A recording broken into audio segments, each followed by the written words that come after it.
নমস্কার, আমার নাম সঙ্গীতা গুপ্ত। 2012 সাল থেকে মোট 6টা মুভি মুক্তি পেয়েছে স্পাই ইউনিভার্সে। টাইগার, টাইগার জিন্দা হে, পাঠান, এক থা টাইগার, ওয়ার 2। সব ফিল্মগুলো ভালো চলেছিল। ওয়ার 2 নিয়ে মিক্সড রিয়াকশন পাওয়া গেছে। আলফা রিলিজের আগে অডিয়েন্স এই সিনেমা কীরকম হবে তা নিয়ে ভাবনা চিন্তা করে নিয়েছিল। এই সিনেমা কোনো অ্যাঙ্গেল থেকে নিজের জনারে ছিলই না, একটু অন্যরকম করার চেষ্টা করেছে। দুই ঘাতক ও গুপ্তচরের ভূমিকায় আলিয়া ভাট ও শারবারি অভিনয় করেছে। ববি দেওল অ্যাজ এ ফাতে আলফা প্রোগ্রাম দিয়ে কি করতে চায়, অনিল কাপুর কীভাবে এইসবের সাথে ইনভলভ হয়ে পড়লো, এইসবই দেখানো হয়েছে। ইন্ডিয়াতে যখন এই মুভি ফ্র্যাঞ্চাইজি শুরু হয় তখন অনেক মশলা অ্যাড করা হয়।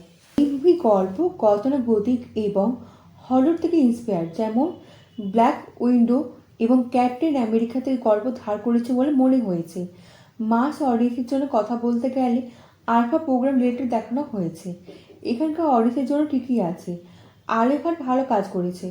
আলিয়া আর শারবারি কেমিস্ট্রি ও অ্যাকশন ভালো ছিল। এখানে দেশভক্তি গল্প চলছে, তার মধ্যে কি বিকিনি সিন দেখানো দরকার ছিল?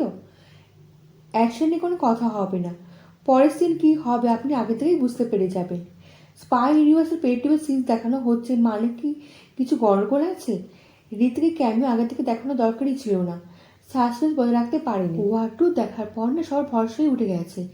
এরপর কোন সিনেমা আসবে এমন কোনো ক্রেডিট সিন দেখানো হয়নি। মিড ক্রেডিটে আলিয়া শারবারি গান আছে, এই গানটা না দেখলেও চলবে, আপনি বাইরে বেরিয়ে আসতে পারেন। এমন কোনো গান নেই যা আপনার মনে দাগ কেটে যাবে। অ্যাকশন ছাড়া মুভিতে ওয়ামেন কিছুই ছিল না, টাইম পাস করার মতনই সিনেমা। এই মুভিকে 5-এ 8 স্টার দিলাম। আলিয়ার অ্যাকশন দৃশ্যগুলিতে বিশ্বাসযোগ্য মনে হয়েছে এবং সম্পূর্ণ স্বচ্ছন্দ ছিল, সেটা আপনি দেখেই বুঝতে পারবেন। অনার একটা স্টান্ট কোরিওগ্রাফি সামনে নিতে পেরেছে।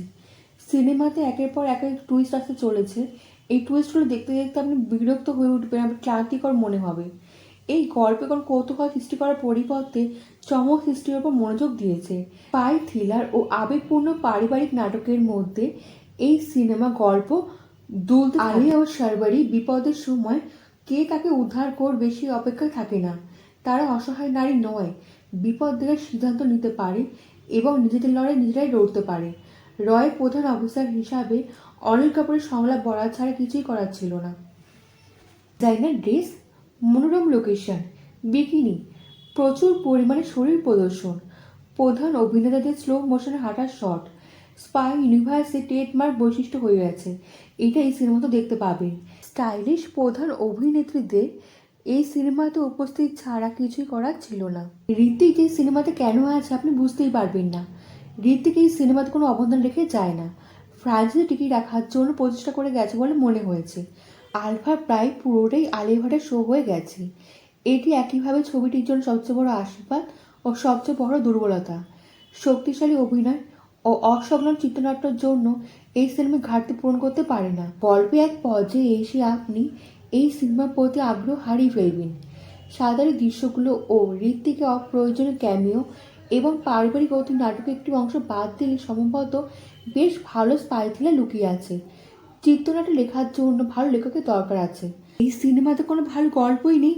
যদি স্পাই ইউনিভার্সের পরবর্তী সিনেমা আনতে হয় তাহলে ভালো গল্পের দরকার আছে।